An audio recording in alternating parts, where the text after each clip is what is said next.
Bom, primeiro, brigadíssimo pela presença de vocês aqui. Nós estamos no podcast da Virada ODS, dentro do estúdio do Inspira Sampa, e nós temos um convidado muito legal, que eu sou super fã dele, que vai conversar hoje com a gente sobre a questão de ecologia, de plantas, em especial algumas questões de como são as políticas públicas da cidade de São Paulo em relação à preservação e questões relacionadas ao verde. É o Felipe de Oliveira. Por favor, Felipe, apresente-se. Você é diretor dos Viveiros e Herbário Municipal, aqui da Secretaria do Verde e Meio Ambiente. Sou biólogo, gestor ambiental.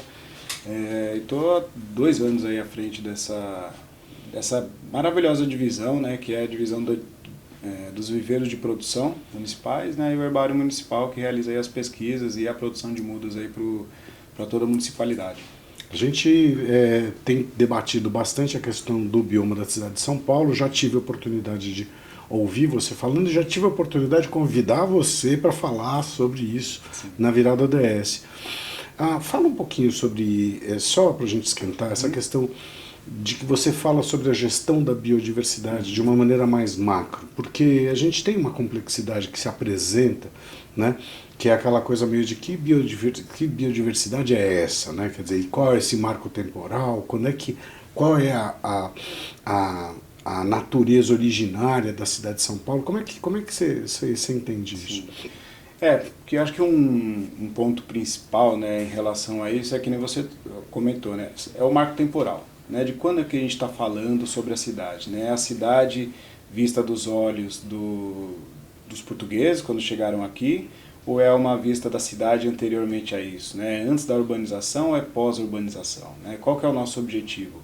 Porque a gente tende a olhar muito para a nossa área urbanizada e entendendo ela como uma ferida, de fato, né, algo que nos machuca, nos flagela, e a gente tentar pensar melhores soluções para isso como está hoje. Ou a gente tem que remeter a não necessariamente a gente perder essa área urbana, mas a gente entender uma lógica mais anterior. Como que a gente vai gerir esses recursos, como que a gente vai incentivar uma biodiversidade e também uma coisa que é muito importante, muito pouco se fala, que é uma identidade cultural de flora.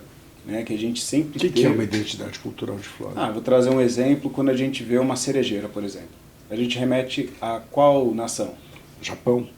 Isso, é uma identidade cultural de flora, né? Inclusive espécie. A gente está no Hanami. Isso, né? Sim. Então, quando vieram esses povos de todos os cantos do mundo reabitar São Paulo, que ele já era habitado pelos povos originários e foi reabitado, né, por japoneses, ele traz a cultura dele. A referência dele. Sim, também. Que não como é, europeu também. Como europeu também, um africano também.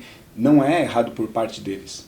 Mas a gente esquecer e perder a nossa identidade original, isso é um problema. Então a gente perde, e muito pouco se fala sobre a identidade cultural de fora, né, que a gente deveria ter cada vez mais forte. E qual é a de São Paulo, assim? Ela é extremamente biodiversa. Então, com os povos originários, a gente começa a ter uma visibilidade um pouco maior, um pouco melhor. Muito mais focada nas espécies que são etnobotânicas, né? Então, as espécies que, principalmente os povos guaranis, utilizam como alimentação, como medicina, como sagrado.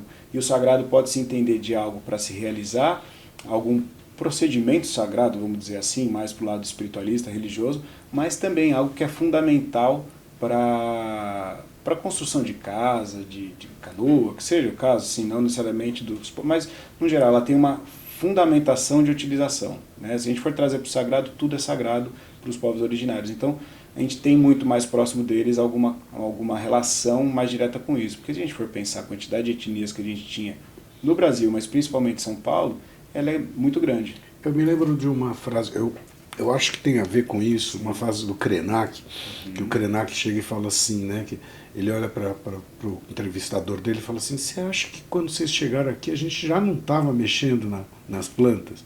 Sim. A gente está aqui há 5.000 anos, você acha que tinha bananeira à vontade, tinha não sei o quê, porque caiu do céu, né? É tipo maná. É um pouco isso, né? Quer dizer, a gente não tem como a gente se dissociar dessa manipulação da natureza.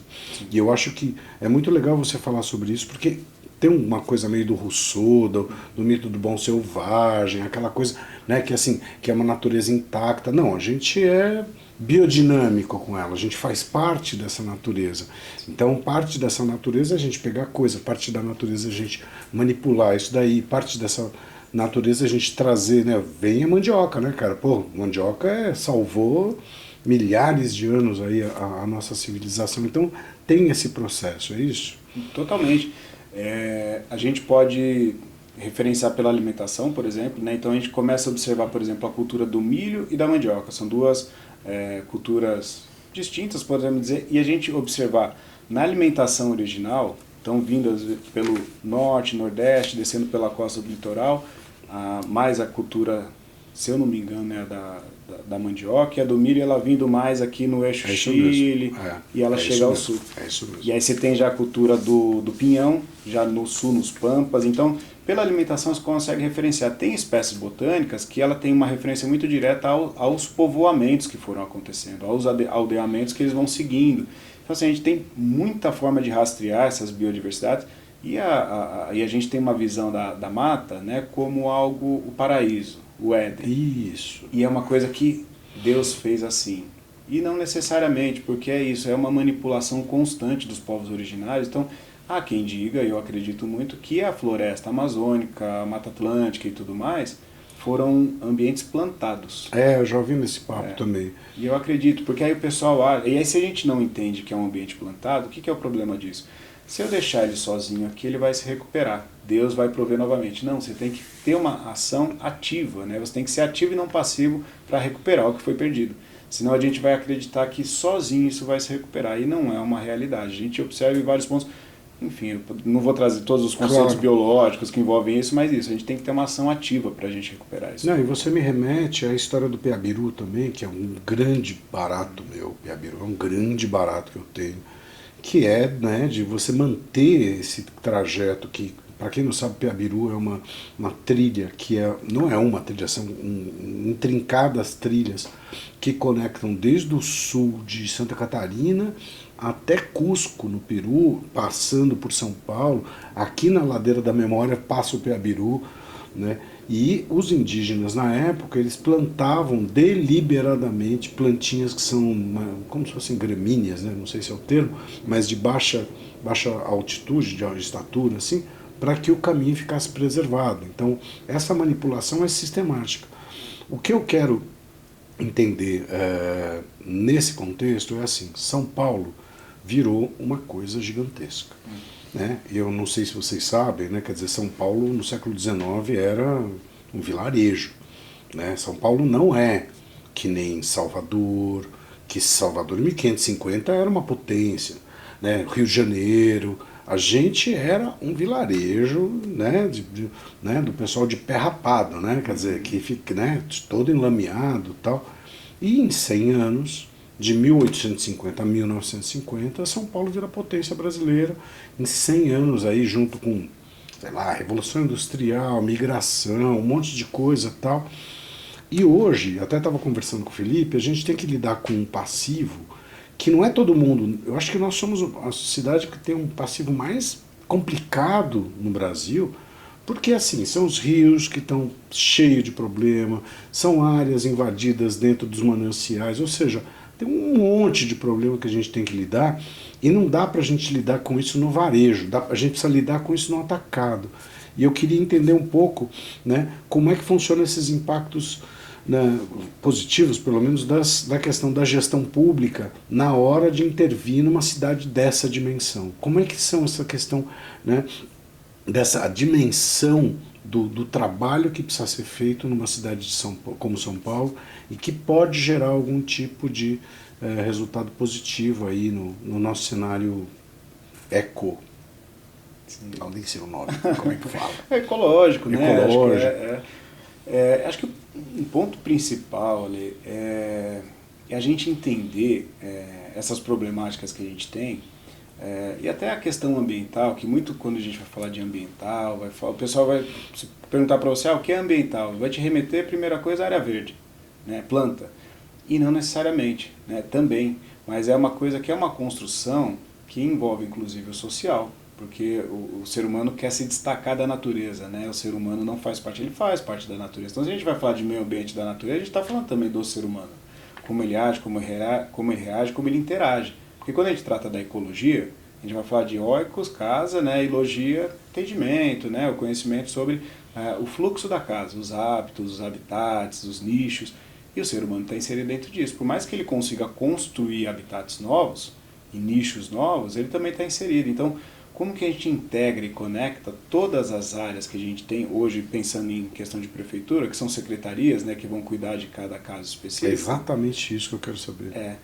É integrá-las, né? Porque assim, a gente tem dentro dessa megalópole, que a gente tem, que é gigantesca, com muita gente morando, então as 12 milhões de pessoas que moram dentro da cidade, é muita gente para um espaço muito pequeno.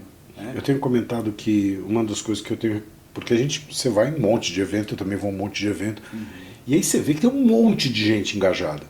Só que assim, a gente está agindo meio separado, a gente está faltando uma integração. É uma meia-culpa que eu falo assim, que eu percebo que está faltando a gente se integrar. Sim. Porque o pessoal fala, não, está muito difícil, porque tem pouca gente defendendo projetos sociais. Não, cara, todo lugar que eu vou tem um monte de gente, mas essa integração é complexa. Né? É complexa. Acho que a gente... Talvez um problema, a meu ver, que ele tem crescido muito, que são as bolhas. Né? E aí a gente vê muito com rede social, acaba intensificando muito esse problema das bolhas, que dificulta as integrações. Porque é que nem a gente pensar que é um quartinho pequeno, cheio de coisa de vidro, que quando a gente vai andar para lá, esbarra em um, derruba outro. Então, essa problemática de superlotação, ela é da mesma forma. Então, uma coisa esbarra na outra. Então, a gente torna esse problema complexo. E aí a gente tem a tendência de chamar o complexo de difícil. O complexo não é difícil. Ele é integrado, ele é necessário de ser articulado. Então, como o complexo é isso? Então, eu tenho um problema de área verde, que vai implicar com a área de habitação, que vai implicar com a área que ela é social, que vai implicar na questão de mobilidade urbana e desenvolvimento econômico, e a gente pensa em soluções separadas, e não é, a gente tem que pensar na solução também integrada tanto quanto esse problema. O problema é integrado, a solução tem que ser integrada. Então a gente vai pensar às vezes em política pública. Então qual a política pública que resolve o problema ambiental? Não existe uma.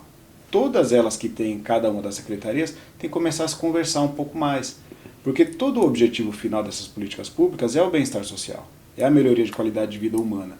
Por mais que seja a questão da recuperação de uma área verde, é para melhoria da qualidade de vida humana, para melhoria da saúde pública, sempre vai ter esse cunho do ser humano estar melhor colocado nesses ambientes. Então a gente tem que começar a olhar e integrar essas políticas e agir de uma forma conjunta. Né? A gente pode pensar tanto nas secretarias, tanto nas políticas públicas, quanto nos conselhos. Porque a gente tem, por exemplo, conselhos de saúde, de educação, de desenvolvimento. Tem um monte de gente. Tudo, e é isso. E aí a gente vai nesses locais, aí tem as ONGs articulando, realizando projetos, tem o próprio poder público também realizando isso, a própria comunidade organizada, né? Às vezes não instituída em um CNPJ, mas organizada realizando esses objetivos. Mas cada um está olhando para está cada um correndo para um lado. E aí a gente não consegue chegar juntos em algum lugar. Então, talvez ter agentes integradores e articuladores seria o fundamental. Começar a chamar todo mundo para conversar e falar, gente, a gente está indo para o mesmo lugar, vamos unir forças? Então, às vezes, eu acredito, pode ser na minha sentido de articulação política. Não é partidária, é política. Sim. De alguém chegar e falar, putz, tem esses elementos que estão soltos, vamos chamar um cara, vamos dar um auditório para ele ali, para ele sentar com esses caras e conversar sobre isso. Isso. Chegar a sentar com cada um, entender para onde que você está indo, por quê, para quê, né? Com quem, com todos, e é isso. É uma articulação política. Você falou bem dito, é isso. Então, na minha inocência, eu acredito que é simples começar a articular a integração. A realização já são outros 500. E eu já sei que o que é simples geralmente dá trabalho para burro para a gente fazer. Porque muito. É muito complicado. Sim, porque ele tem que ser bem feito por ser simples. Né?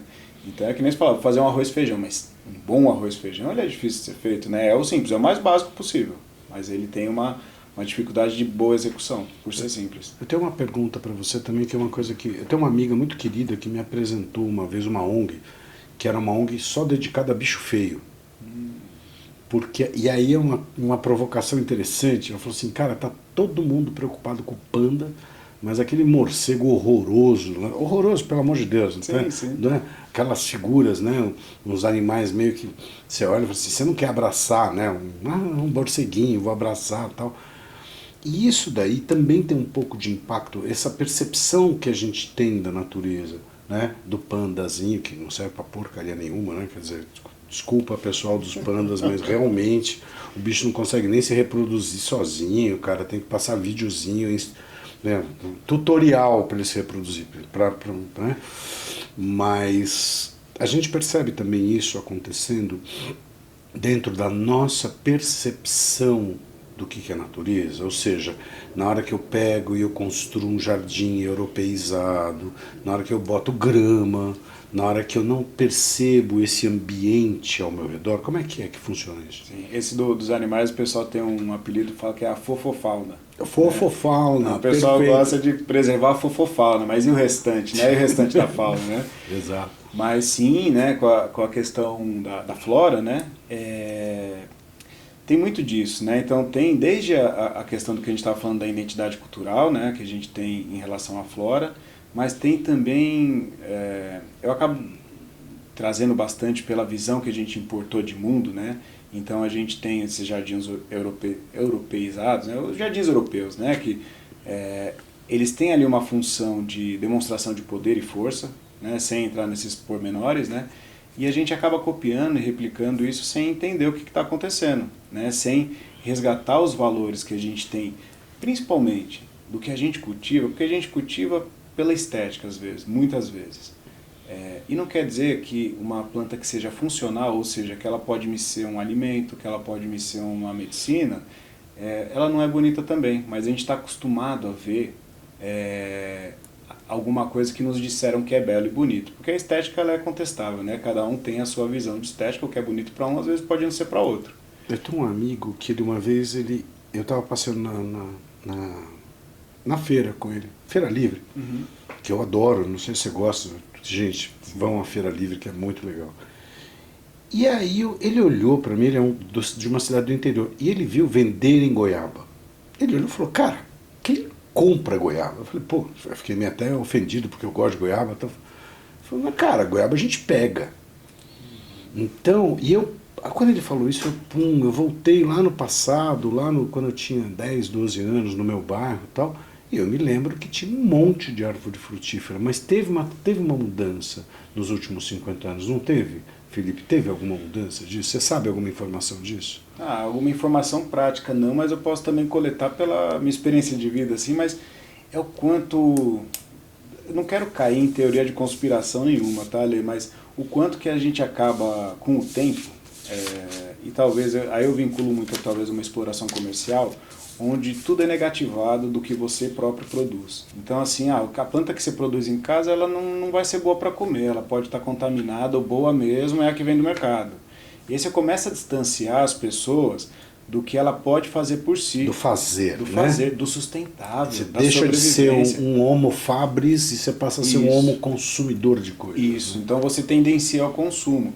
Óbvio que não é para criar um vilão do consumo e tudo mais, mas esses direcionamentos mais nesse sentido de distanciar a pessoa do que é o mais natural, que é o mais sustentável, eu acho que começa a trazer esses problemas. Então aí você não vai consumir a goiaba que você produziu, não vou consumir o alface que eu produzi, porque pode ser que ele esteja poluído com alguma coisa que eu nem sei o que. Né? Então eu acho que essa visão mercantilista de tudo que foi adotado, eu acho que é um problema muito grande também para vai esbarrar totalmente nisso. Então aí você começa a ter menos. Eu acho curioso que, por exemplo, no escritório eu brinco com as minhas estagiárias porque eu adoro comer bananinha, aquelas bananinhas que são que tem uma sucrinha por fora, que é banana no tacho, tal, etc. E tal. E não tem marca aquilo.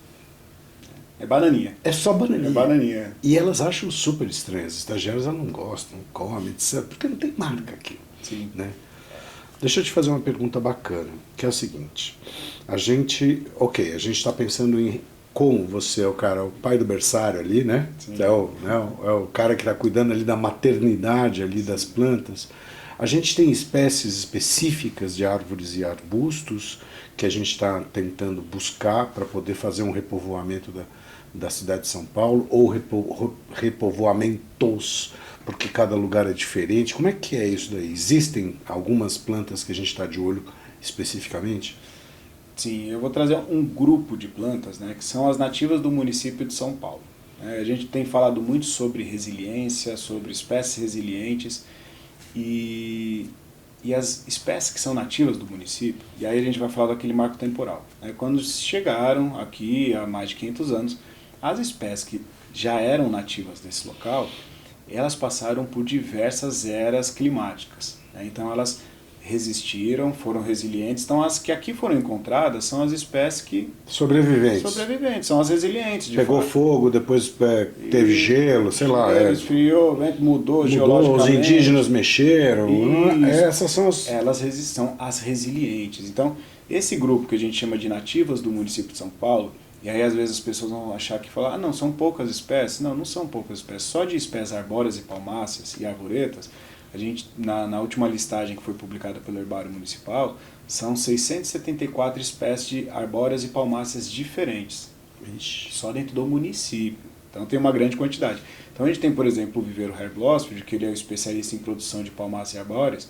Ele hoje, entre 2021 e 2024, já produziu, não necessariamente que esteja em estoque, né, mas que está fazendo experimentação, são essas que a gente está fazendo a busca, mais de 270 espécies diferentes de árvores e palmeiras, né, palmadas e arbóreas, nativas do município, que a gente não encontra isso em viveiros comerciais. Então aí a gente começa talvez distanciar e diferenciar um pouco dos viveiros comerciais para os viveiros municipais.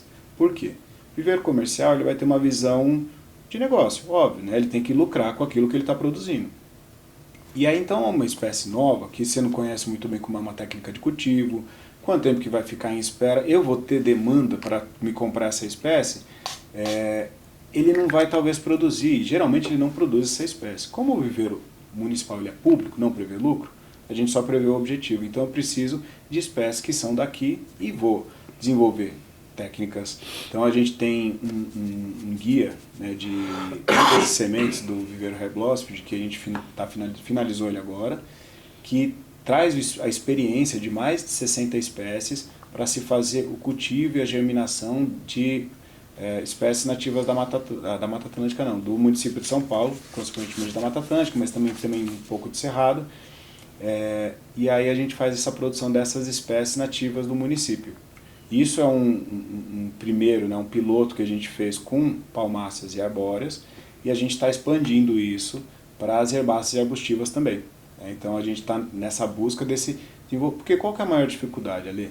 A gente pegar uma muda que já é amplamente cultivada, tem um amplo conhecimento, é fácil. Porque se a gente pegar há 500 anos, as espécies que são as exóticas que a gente chama do Brasil, elas já eram cultivadas, já tinha conhecimento, pesquisa em cima delas. Das nossas foi suprimida por conta da, vamos dizer, os jardins europeus, ocupação, distanciamento do selvagem, né? Que é aquela coisa de remeter que a selva é um perigo, então eu tenho de civilizar a selva. Isso, e aí eu me sinto seguro nesse espaço. Então foi distanciado. Então a gente está retomando dos espaços que ainda sobram de mata, de vegetação, trazendo essas espécies para a gente começar a experimentar a produção dela. Experimentar o quê? Primeiro, produção em larga escala. Então, quando eu vou fazer, por exemplo, uma recuperação diária, eu vou dar um exemplo de jardim. A gente vai fazer um jardim de 10 metros quadrados, eu preciso ali de umas 5.000 mudas, 2.000 mudas, dependendo do espaçamento. Então, assim, são muitas mudas que eu preciso. Então, se eu tenho uma espécie que ela não se reproduz numa grande escala tão facilmente... Entendi. O primeiro momento é você gerar escala nessa produção para você poder ter uma dimensão para poder atacar o negócio. Porque senão você não tem armamento para poder... Estou sem insumo para poder fazer. Sem insumo para poder fazer. E aí, as que eu mais conheço são as exóticas. Então, eu vou trazer a exótica? Não, porque ela simplifica o ambiente, simplifica na questão de biodiversidade, né? Então, ela diminui a biodiversidade. Então, tem que aumentar essa biodiversidade. Então não quer dizer também porque ela não tem uma grande produção em larga escala que eu não vou utilizar ela. Não vou utilizar enquanto muda, mas eu posso utilizar enquanto semente, deixar uma propagação natural, uma interação com a fauna, fazer essa replicação, esse aumento numa escala de uma dimensão temporal mais normal, mais orgânica, vamos dizer assim.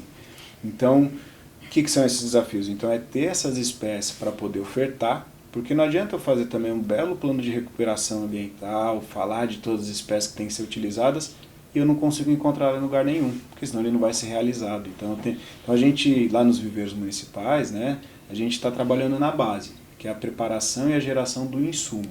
E também, junto com isso, uma salvaguarda de banco genético, né, o germoplasma, que ele está ali, que é o que? Garantir que aquela genética não se perca. Né? Então, às vezes, vai ter algum local, dá um exemplo, que isso acontece bastante com herbário. Eles vão fazer vistoria em um local e aquele local, depois de um tempo, às vezes não vira parque, ele vai ser um empreendimento. E às vezes tem uma espécie que só existe lá, uma espécie rara. Então eu vou retirar essa espécie de lá, vou levar ela para o viveiro e vou garantir uma matriz genética daquela espécie para que ela não se perca. Então a salvaguarda da matriz genética ela é fundamental e a gente faz isso também. Além de trazer para o viveiro, a gente também rastreia dentro do município alguns locais que têm essas espécies que são interessantes para a gente. É muito legal você falar sobre isso, porque me lembro de duas situações totalmente diferentes, em áreas totalmente diferentes, mas que vale a pena citar, porque qual é o papel do Estado nesse processo, né? Por que a gente tem que fazer esse tipo de coisa? Eu me lembro que eu estudava na FEFELESH, na USP, numa época em que a FEFELESH estava num debate de será que tem que ter aramaico ainda, sânscrito, umas línguas que meia dúzia de gato pingado lê, inclusive eu fiz grego, né?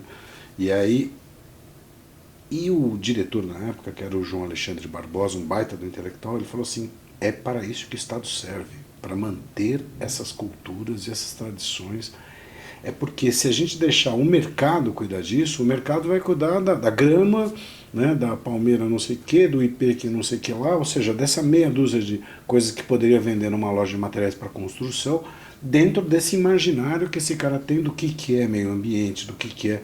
Então, às vezes, a gente ficar cuidando da preservação daquela corujinha lá, que só tem 3, 4, debaixo de um buraco lá, é justamente isso. É o papel do Estado fazer isso. Que é uma coisa que também, eu me lembro do debate sobre as doenças super raras e a questão de doenças que são cotidianas na África. E doença que se resolve com $2, sabe aquele negócio? Ninguém quer mexer naquilo, né? Por quê? Porque a doença super rara, bobeou, o remédio custa uma fortuna, e aí alguém pode pagar essa fortuna tal. Então, quer dizer, qual é o papel do Estado? O papel do Estado é justamente oferecer algum tipo de ação para esse.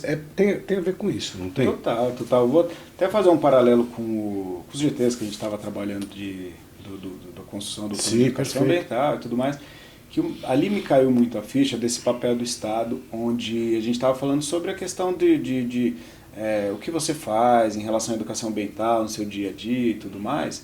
E aí um exemplo que aí teve a questão de separação de lixo, o pessoal falando sobre a separação de lixo que faz e tudo mais. Eu falei, eu faço, mas eu moro num condomínio que eu saio da porta do meu apartamento e no corredor eu tenho 2 latões, um de cada tipo. Eu faço porque faço. Se não tivesse ali, talvez eu não fizesse. Não porque eu não tenho consciência, porque a estrutura necessária para a realização daquele objetivo. Então, o papel do Estado, e aí a gente consegue replicar isso para tudo, é criar estrutura para a população poder realizar o que é necessário. Então a gente vai desde a parte de uma educação ambiental, de uma recuperação ambiental, até a sensibilização, a melhoria da consciência em relação a cada tema. Então, assim, é criar estrutura. Porque aí a população realiza e também os outros órgãos conseguem realizar melhor, né? E aí pode ser desde um não governamental, alguma coisa assim, mas é criar estrutura. Eu fui dar uma volta um dia e aí, eu não sei porque, eu mandei uma mensagem para um amigo meu muito querido, que é um cara da área de arquitetura, principalmente de paisagismo, e falei que eu estava passeando e contemplando a natureza.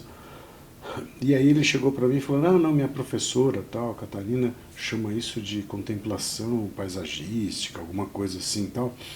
E existe, obviamente, algum tipo de relação, não só mental, mas de bem-estar que pode ser gerado para o ser humano na relação com o meio ambiente, né? Ou seja, as áreas verdes, elas conseguem melhorar a saúde pública e a boa qualidade em que sentido?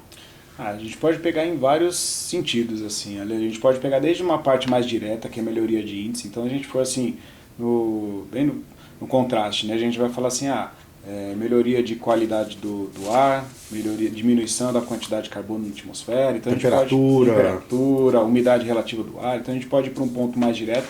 A gente pode ir para um mais indireto, que ainda é índice, né, de contemplação, bem-estar, diminuição de ansiedade, diminuição de estresse, e até para alguns outros pontos, e eu vou até citar dentro de alguns trabalhos que eu já acompanhei, dentro dos CAPs, onde o pessoal trabalha com essas pessoas que têm ali uma questão de saúde mental e tudo mais, com hortoterapia, de estar em contato com a terra, com a natureza, fazendo plantio, você tem melhorias significativas do estado da pessoa. Pode ser uma pessoa adicta, pode ser uma pessoa com algum transtorno, alguma questão. Tem grandes melhorias. Óbvio que de cada pessoa para cada pessoa, de cada situação para cada situação, mas esse contato direto e a gente pode até transbordar para alguma coisa mais espiritualista, desse aterramento, desse contato com a terra, com essa conexão com a mãe terra. Então, tem diversos pontos que a gente pode abordar. Então, pode ter desde esse mais direto, que o pessoal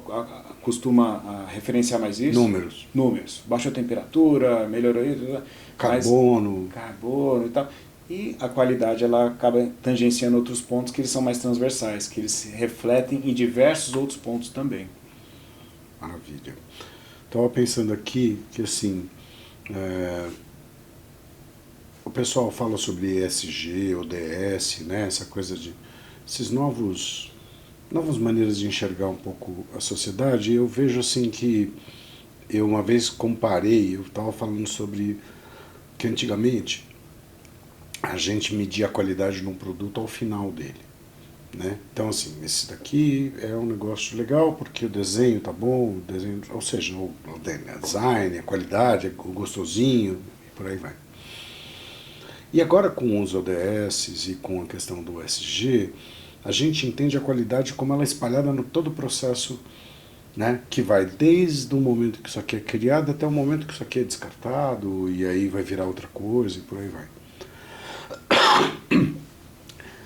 O verde, né? Você fazer direito as questões ligadas à sustentabilidade, etc. e tal, né? Então, assim, a gente fazer manejo sustentável de florestas urbanas e viveiros, como é que isso daí pode gerar emprego também? Ou seja, porque a gente às vezes vê o emprego no final desse processo, né? E a gente não enxerga. Como é que isso daí pode gerar emprego numa cidade como São Paulo? Trazer até algumas experiências também quando atuei no Paves, né, que a gente trabalhava muito e tava uma moda muito grande assim de se fazer horta, né? Então vamos fazer horta, tem que fazer horta e é isso. Estava no final do projeto, então era entregue. Então meu objetivo é produzir 3 hortas, 10 hortas. E chegava aqui no final das contas, né, aquela horta ela não era sustentável, porque não tinha quem cuidasse dela a longo prazo. Então às vezes quem cuidava era uma pessoa porque gostava, achava legal, mas porque ela estava desempregada, arrumava emprego e não continuava cuidando. Então, como você posiciona a sua solução dentro dessa cadeia de valor, faz toda a diferença. Por quê? Então, em vez de você, vou dar um exemplo com a horta mesmo, né? Então, em vez de você posicionar ela no final da cadeia, ou seja, minha entrega é a horta, a minha entrega é estimular a economia circular desse local, por meio de uma horta. Por quê? Como que a gente consegue fazer isso? Então essa horta vai produzir uma leguminosa, uma folhagem orgânica, que ela pode ser vendida nas vendinhas locais, num raio, vamos dizer, de 1 quilômetro, fazer aquela coisa da cidade de 10 minutos, né? Sim. Então fazer nesse 10 minutos, nessa distanciamento, fazer a venda nessas vendinhas, que consequentemente vai estimular a alimentação saudável, que consequentemente vai gerar renda para aquela vendinha do seu Zé, da Dona Maria, que parte disso pode ser revertido à contratação de uma pessoa para poder cuidar dessa horta, mais pessoas para cuidar dessa horta, que você consegue trabalhar uma questão de educação ambiental em relação a resíduos, então você pode ter um recolhimento desse resíduo orgânico para ser reutilizado nessa horta, ou seja, ela está no meio disso tudo acontecendo, né? E disso a gente pode desencadear diversas outras coisas com isso, mas como você posiciona a sua solução, ela vai te dar uma resposta diferente. Então a gente já testou por diversas vezes que no final a horta não funciona muito, porque ela vira um peso. Mas quando ela é fundamental, eu vou trazer para outro ponto também dentro da educação também, né? Que a gente tem às vezes na escola fazer uma hortinha. Legal, é a mesma coisa, porque depois o vigilante vai tomar conta dessa horta, se ele mudar o vigilante, o outro não gosta muito, a hortinha morre. Mas se ela se torna parte do processo educacional, ou seja, e tem algumas iniciativas, não vou saber te precisar onde, que são as escolas sem parede, que toda a aula ela acontece na horta. Então você vai alfabetizar na horta, você vai ensinar sobre a questão de diversos pontos. Aritmética, matemática, geografia, história, você vai ensinar na horta, porque aquilo tem relação. Então, se ele vem para o meio né, do processo educacional, da mesma forma que a horta vem por meio do desenvolvimento ou do envolvimento econômico, né, que não é desenvolver de desenrolar, mas é envolver as partes integradas nesses ambientes que são complexos, você consegue trazer respostas melhores. Né? Então, talvez fazer um melhor envolvimento, uma melhor articulação e conexão entre as partes e posicionar corretamente essas soluções que a gente desenvolve. Legal. E a história dos nossos mananciais hídricos, da água na cidade de São Paulo? A gente está num cenário, a gente tem tido enchentes secas, né? A gente tem um desequilíbrio evidente, né? Quer dizer, não dá pra gente, depois do Rio Grande do Sul, não dá pra gente chegar e falar que é por acaso, não dá, né? Quer dizer, né, 400, 500 cidades de gente. E como é que as mudas, os viveiros, eles podem impactar positivamente na questão dos mananciais, a questão hídrica da cidade de São Paulo? Você dá uma ideia? Não, dá bastante, assim, ali. Acho que um ponto é a gente pensar na malha urbana. Não vou tocar nela agora, né, de remodelar essa malha urbana da área que é permeável e não é permeável hoje. Tá, não é para onde vai essa área, mas sim qual é o tipo de modelo, tipo piche, asfalto, essas coisas. Isso, não vou... Daqui a pouco eu posso falar um pouquinho da área impermeável, mas vamos trabalhar com a área que é permeável hoje, ou dita permeável, porque a gente tem muita área que é chamada de permeável, que são áreas que às vezes são gramados com uma terra extremamente argilosa, que é aquela terra vermelhona, dura, compacta, seca muitas vezes, que quando bate a água ali, ela bate e escorre, ela vai parecer impermeável. Então, quando a gente começa, e aí a gente vem para esse trabalho dos viveiros, que é o aumento da biodiversidade, e aí a gente está falando de biodiversidade, não somente do extrato de planta, mas do extrato radicular, que a gente não olha, não vê muito isso. Raiz. Que é a raiz, que está para baixo. Que é a raiz mais profunda. E a diversidade delas também. Também. Porque a gente tem que ter uma complexidade de raiz também. Porque a gente vai ter uma raiz que ela é mais profunda, outra que é mais larga, que ela desce um pouco junto com essa e a larga, então ela vai criando ranhuras, vai criando caminhos por esse substrato, essa terra, para que a água consiga percolar melhor, então ela vai ter uma maior infiltração, alimentação de lençol freático, consequentemente pela matéria orgânica, e a gente está falando de um jardim biodiverso, né?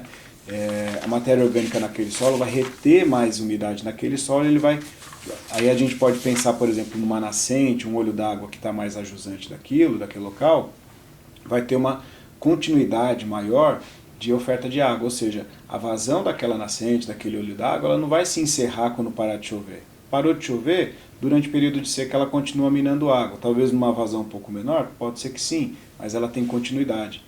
E nisso a gente consegue ter essa melhoria da qualidade de água, porque a água que vai sair da nascente do olho d'água é uma água que é mais limpa. Você não vai ter uma devastação muito grande quando a água bater nessa área que ela ou é impermeável, ou ela é semi-permeável, e não vai ter uma enchente tão grande. Então você começa a trazer muitas melhorias para esses espaços. Então pensando de qualificar melhor esses espaços biodiversos. Até por conta dessa biodinâmica, esse biodiverso, culturalmente, que a gente estava falando de jardim europeu, ele não é muito bem aceito. O pessoal olha uma área biodiversa que tem vários tipos de espécies juntas, né, pequenininhas, vai achar aquilo que está largado, que está jogado, que aquilo não está sendo cuidado, e não é uma verdade. Às vezes você vai ter, óbvio que você tem espaço, que às vezes tem uma zeladoria que pode ser melhorada, mas a construção de espaços biodinâmicos e biodiversos, ela demanda muito de uma mudança de cultura e de visão de belo. Então tem esse outro ponto a ser trabalhado junto também, que é uma visão cultural também. Mas a complexidade de raiz, de espécies, de mudas, ela vai melhorar também esse trabalho de infiltração de água no solo, alimentação de lençol freático e por aí vai. Você fala sobre a questão do belo, eu passei por uma situação numa vila que a gente foi um chamado para fazer um projeto, vamos fazer um projeto de um mutirão. Porque mutirão é legal, porque engaja as pessoas se envolvem, é super legal. Eu sou super a favor de mutirão, porque resgata a questão do que é uma ação cooperada, as pessoas não cooperam mais, as pessoas não se encontram com projetos em comum, a não ser beber no bar ou ficar jogando online. Então, assim, você sair de casa para você fazer uma coisa a favor da sua comunidade, eu acho super massa. Apesar de estar numa época meio em desuso isso daqui. Ele falando, putz, Ale, vamos lá, pega a Virada do Oeste, leva lá na vila tal. Cara, quando eu cheguei lá, era um mutirão de limpeza de um rio. Quando eu olhei o rio, eu falei, meu, é impossível, cara, a gente botar a mão nesse rio. Assim, não é que a gente precisa de EPI, a gente precisa daquelas roupas de astronauta para poder entrar nesse processo. Então existem situações de degradação do ambiente, né? Inclusive, que é uma coisa que eu queria te comentar, né? Quer dizer, que eu cheguei lá e eu olhei e falei, gente, isso é tudo dinheiro que está jogado no... É dinheiro, é plástico e lata. É dinheiro que está dentro do rio, né?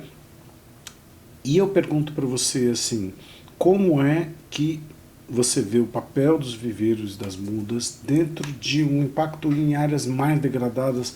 Como é que a gente faz, assim, no sentido de, né, quer dizer, a gente planta, eu não sei, eu fiquei meio chocado porque eu não sabia nem por onde começar. Sabe quando você olha e fala assim, putz, eu não sei, se eu ligo para... Sabe? Eu chamo o Batman o Super-Homem, O né? Super-Homem, eu não sei quem eu vou Sim. chamar, cara, eu não Sim. sabia. Sim. Né?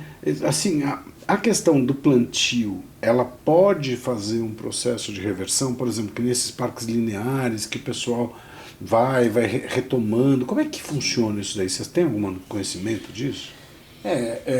Questão dos plantios nesses espaços, porque acho que é uma pergunta a gente também entender de onde que vem esse resíduo, por exemplo, né? Como que ele está estabelecido dessa forma. Então, se a gente pensar, por exemplo, nesses recicláveis, né?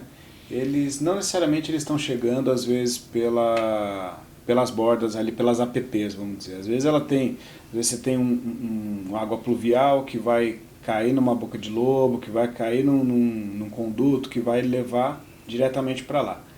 Aí, às vezes é uma infraestrutura de base que você vai colocar, às vezes, alguns gradis no desemboque desse conduto e a gente fazer a coleta e separação. A questão, por exemplo, de manter essas APPs plantadas, né, com parques lineares, cada vez mais biodiversos, é importantíssimo por 2 pontos. Manter o corpo hídrico, né, que senão ele começa a secar. Eu tenho visto essas últimas semanas aí alguns locais aí no Brasil onde você teve um secamento completo de corpos hídricos, então você mantém ele com umidade suficiente. E também pela alta presença de espécies vegetais plantadas, você vai ter um maior consumo de matéria orgânica. Então você consegue ter uma recuperação maior daqueles espaços. Então não necessariamente naquele espaço, talvez ele vai ficar às vezes com um cheiro mais agradável, né, de matéria orgânica, mas em menos tempo ele vai estar curado, vamos dizer assim. Então se você não inserir mais matéria orgânica nele, em pouco tempo ele já vai estar mais balneável, vamos dizer assim. Balneável. Minimamente falando, não, é que entrar no Não, balneável, mas entendi. que esteja qualidade Já um pouco melhor. Uma qualidade um pouco melhor. Então, se a gente pensa desde onde, e aí a gente vai falar de infraestrutura de base de saneamento básico também, né? Então, para onde está sendo direcionado, está caindo dentro desse rio, eu tenho vegetação nesses locais, porque aí a gente tem que estar, aí a gente vai mexer na malha urbana, que é aquilo que eu estava falando, porque aí eu tenho que ter minimamente 20, 30 metros de um corpo hídrico que não vai ter nada. Somente área permeável. Inclusive tem alguns estudos em relação à manutenção de corpos hídricos e saneamento, que é muito mais barato você manter uma área, e aí a gente vai falar da área de cheia de 25 anos, 100 anos. Que é o papo da marginal, que a marginal era que assoreava, não sei explicar o termo, que ele vazava. É a várzea, né? A várzea, isso. Que é a área de cheia. Então a gente tem algumas referências, TR que a gente chama, né? TR 25 anos, TR 100 anos. Então, TR 25 anos é uma vazão média. Vamos dizer que ele vai encher, vai subir. 100 anos é uma mais difícil de acontecer. A cada 100 anos acontece uma vez. Então, exemplo, o Rio Grande do Sul. Né? O que aconteceu, ele é acima até de um TR 100. Às vezes é um TR é muito mais difícil de acontecer. Mas, então, se planejar um TR 25, que a cada 25 anos acontece uma vez aquela cheia, e manter aquela área permeável e preservada. Então isso você consegue melhorar a qualidade de vida daquele corpo hídrico, daquela população ao redor. Então é isso, aí é integrar a política pública que a gente estava falando. Então assim, plantar muda é fundamental? Mas como que a gente consegue garantir esses locais, garantir a preservação na integração com outras políticas públicas, que vai envolver habitacional, social, econômica, mobilidade urbana.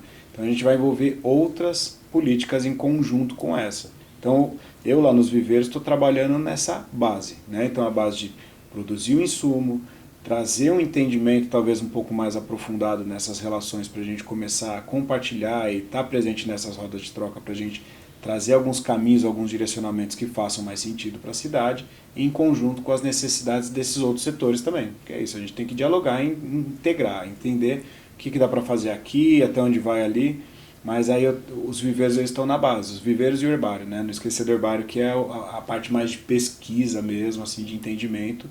Então, é a base ainda, né? Essa parte, que aí quem vai executar essas outras melhorias, até inclusive plantio, por exemplo. O plantio ele é executado pela Divisão de Arborização Urbana, que é DAO, que é lá da Secretaria do Verde também. Então a gente produz e eles plantam. Então a gente vai sempre trabalhando em parzinho. Porque se a gente vai querer fazer tudo, abraçar o mundo todo de uma vez, a gente não consegue dar conta de tudo também. Excelente. O que você poderia falar para terminar aqui o nosso maravilhoso encontro? Se tem algum tópico que você queira falar, alguma coisa que a gente não tocou que seria importante? Eu acho para a gente ter talvez bastante raciocínio crítico em relação ao que a gente tem ouvido cada vez mais falar sobre a questão de meio ambiente, de melhoria de qualidade de vida, e às vezes no desespero da gente ter melhores soluções, a gente acaba acreditando muito fácil em muita solução que parece muito simples que às vezes não resolve. Então acho que a gente tem um pensamento crítico, uma análise crítica mais aprofundada em relação ao que nos vendem, né? de solução, de ideias, de propostas. Só vou trazer uma contextualização disso, que muito tem se falado sobre espécies resilientes, né? E essa espécie resiliente eu vejo muito como uma coisa de cinema, que é o super-herói, né? As espécies super-heróis que vão salvar a cidade. Eu não acredito nisso, porque é que nem a gente estava falando, a gente tem uma biodiversidade muito antiga, não de hoje, de um bom tempo, que ela não trabalha sozinha, então a gente tem que pensar nos espaços que são resilientes, e nisso a gente tem que fazer uma construção mais alargada, ou seja, esses espaços que são resilientes, eles resistem por si só às mudanças climáticas. Vou trazer um exemplo, a gente pega em Marcilac, por exemplo, pode ser um dia que está 50 graus, dentro da mata, no miolo da mata, não na borda, vai estar uma temperatura X, vamos nem estabelecer quanto. Se um outro dia menos 5 graus, aquela temperatura ela não vai variar tanto. Estou sabendo. Então, assim, esses espaços, que eles são os espaços resilientes, resistem às mudanças climáticas. E não vai ter, e aí é que eu estava falando, né, a área urbanizada como a gente tem hoje, que a gente entende que é um espinho que nos flagela um pouco, a gente talvez não tenha que manter ele dessa forma, a gente tem que reestruturar um pouco isso, construir essas cidades como espaços que vão resistir, não eu vou manter essa rua aqui desse jeito, esse rio desse jeito, esse prédio desse jeito e vou arrumar uma espécie super-herói que vai me salvar. Não, não vai. E eu acho que esse caminho é praticamente impossível de acontecer, mas a gente tem que repensar esses espaços e até a gente fazer os espaços mais socialmente atrativos, ou seja, ter oferta de emprego muito mais próximo da residência, onde você diminui a carga de transporte, porque hoje a gente tem uma grande realidade que no extremo sul, grande parte das pessoas vão trabalhar no centro, na zona norte, que aí vão levar 2 horas de ônibus, então você tem que ter uma malha urbana de mobilidade muito grande, muito pesada, densa, né? pesada, que é o que mais produz gás de efeito estufa. Então se eu consigo aproximar essa pessoa desse emprego, eu diminuo esse problema. E aí eu consigo trazer outras melhorias. Enfim, é algo que... E aí de novo a gente fala da articulação e da integração. Você vê que não é tão complicado, mas a gente tem que conseguir conversar com setores específicos para a gente conseguir trazer essas soluções para que a gente possa integrar. Então assim, desconfiem de tudo que vocês ouvem, seja mais crítico e pesquise bastante, né? Porque a gente tem muita teoria da conspiração hoje em dia para afogar um ou outro, mas é isso, a gente começar a olhar e pensar com a nossa própria cabeça, que é isso que vai nos salvar do que vem pela frente. Muito obrigado, Felipe de Oliveira, diretor do Viveiro e Herbário da cidade de São Paulo, Viveiros e Herbários. Foi um prazer a conversa, é uma conversa que é infinita, né, porque a gente adora esse tema, e eu acho que você está recheado de razão, que a gente realmente precisa tomar muito cuidado com essas teorias, tem muita teoria que fala bobagem por aí, e eu só tenho a agradecer a sua presença, brigadíssimo, obrigado à audiência. Pessoal, até a próxima e até o próximo episódio da Virada ODS, seu pequeno e modesto podcast.